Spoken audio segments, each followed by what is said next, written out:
শতাব্দীর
বিস্ময় স্বামী স্বরূপানন্দ।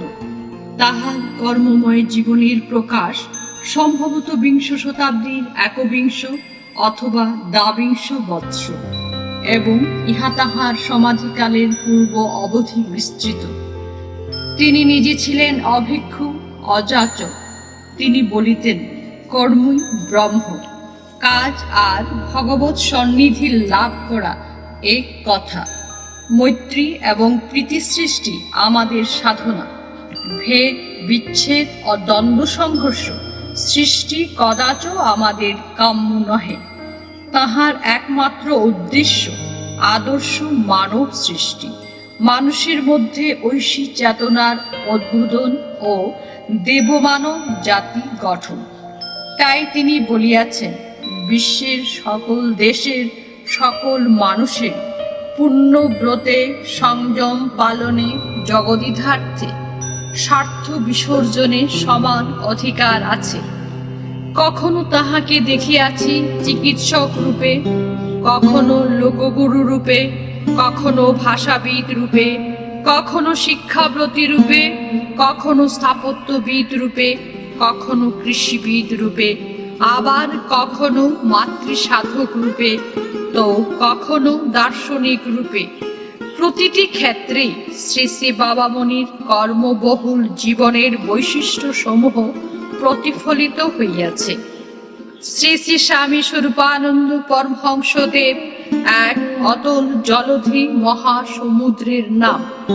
শ্রী শ্রী বাবামণির জীবদ্দশায় যে কতিপয় পুস্তক রচিত হয়, তাহার মূল আধার হইল তাহার রচিত সমুদ্র তরঙ্গতুল্য সীমাহীন অফুরন্ত পত্রাবলী, যাহা তিনি তাহার শত শত সাধনিচ্ছু ভক্ত শিষ্যকে বিভিন্ন সময়ে উপদেশাবলী স্বরূপ প্রেরণ করিয়াছেন।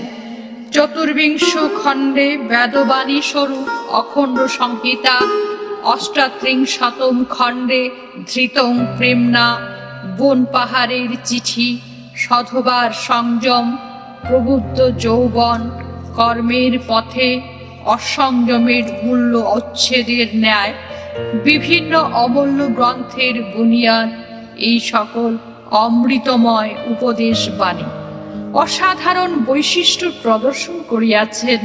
প্রত্যক্ষে বঙ্গমাতার, পরোক্ষে ভারত মাতার এবং অলক্ষ্যে সমস্ত মানব জাতির গৌরব বর্ধন করিয়াছেন।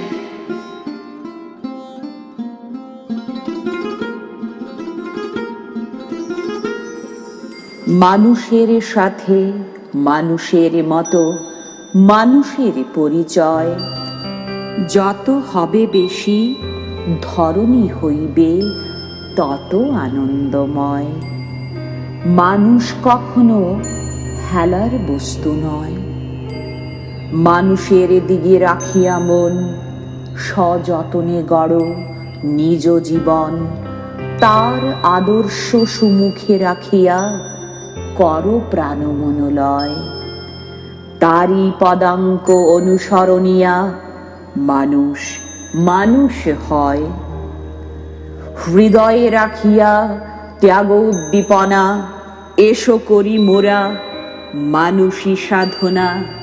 অযুত কণ্ঠে গাহিয়া বেড়াই, জয় মানুষের জয়, জয় মানুষের জয়, জয় মানুষের জয়। তাই বাবামণি বলিলেন, কোথাও কারো একটি শিশু জন্মেছে শোনা মাত্র তাকে প্রাণ ভরে আশীর্বাদ করবে, সে যেন ভগবানের অবতারত্ব তার মাঝে ফুটিয়ে তুলতে পারে। ভগবানের কাছে প্রার্থনা জানাবে, হে পরমেশ্বর, বারংবার প্রতিজীবের মধ্য দিয়ে তুমি আত্মপ্রকাশ করতে চাইছো, কিন্তু আধারের অশুদ্ধতার জন্য তোমার আত্মবিকাশ আর হয়ে উঠছে না। এর ফলে জীবকুল কেবলই মহা অন্ধকারে ডুবে ডুবে দুঃখ পাচ্ছে। তুমি ইচ্ছা করলেই যে কোনো অপূর্ণ আধারকে পূর্ণ করে নিতে পারো, তুমি ইচ্ছা করলেই যে কোনো অশুদ্ধ আধারকে শুদ্ধ করে নিতে পারো। আমার প্রার্থনা এই, তুমি এই নবজাত আধারটিকে শুদ্ধ করে নাও, নিজ কৃপাগুণে পূর্ণ করে নাও তোমার ঐশ্বর্যের প্রতাপে। এর মধ্য দিয়ে তুমি নূতন করে পৃথিবীর সহস্র দুঃখ বেদনা দূর করার ব্যবস্থা করো। নূতন পৃথিবী গড়িতে চাই রে, নূতন পৃথিবী গড়িতে চাই রে, নূতন মানব করিব সৃষ্টি। আত্ম অহংকারে প্রমত্ত অন্ধেরে দিব দিব্য দৃষ্টি। উষ্ণ উষার মরুভূমি বুকে হাসি ফুটাইব সকলের মুখে। পিপাসিত কোটি শুষ্ক ওষ্ঠে করিব নিয়ত অমীয় বৃষ্টি। খুদ খাম হত দৈন্য ক্লিষ্টে প্রাণ ভরি দিব তৃপ্তি পুষ্টি। চির দুর্বলে করিব সবল পদমূর্দিতে উন্নত। অবনত শির ঊর্ধ্বে তুলিব, হোক না যতই অধগত। দানিব কর্ম, দানিব অন্ন, দানিব শক্তি, দানিব তুষ্টি। অতীত যাহার কিছুই ছিল না, গৌরবময় দানিব কৃষ্টি।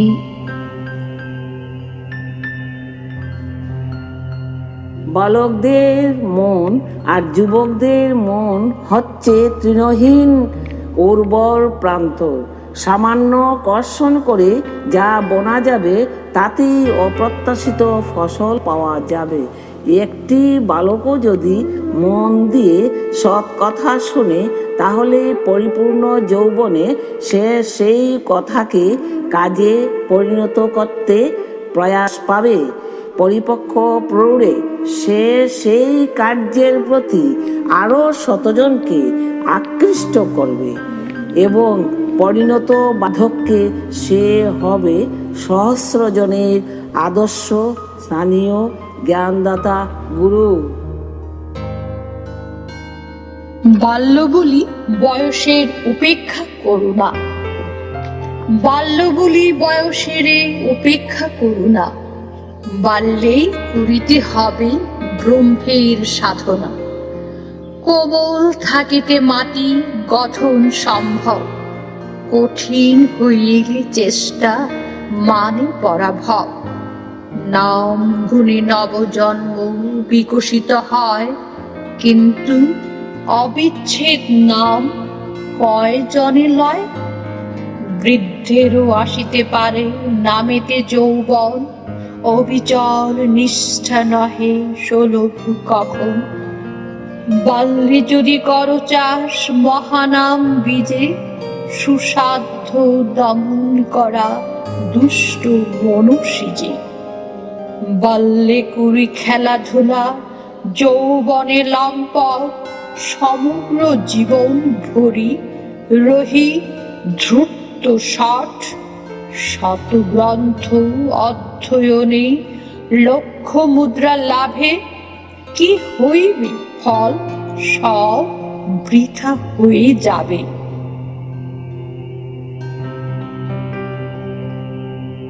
নাম ভুলে আছো যদি বিদ্যা তো মূর্খতা, ব্রহ্মনিষ্ঠা বিনা ধন সে তো দরিদ্রতা।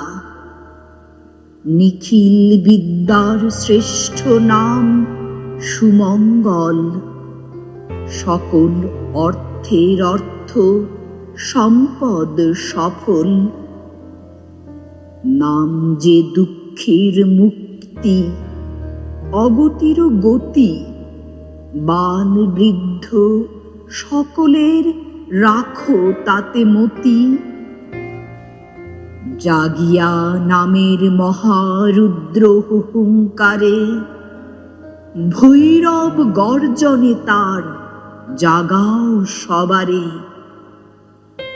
মানুষ মানুষ হোক তপস্যার বলে, বীর্যবান তেজবন্ত হোক অবহেলে। বাল্যে যদি নাহি পাও নাম মধুরস, পাবে কি যৌবনে হলে বাসনার বশ। বার্ধক্যে সকল শক্তি হলে সংকুচিত, তখন হবে কি নাম পদ্ম প্রস্ফুটিত। যে ফুল ফুটিল এই প্রথম প্রভাতে, তার মধু গন্ধ লোভে চিত্ত মোর মাতে। রজনীর অন্ধকারে ফুটে কি না ফুটে কে তা জানে, ফুটিল বলি নাহি জোটে যে বিকাশে জগতে নাহিক উল্লাস। কে বলে বিকাশ তাহা রুক্ষ পরিহাস। বালকের কমকণ্ঠে শুনি মহানাম, তচ্ছ মোর মনে লয় নিত্য মুখ্য ধাম।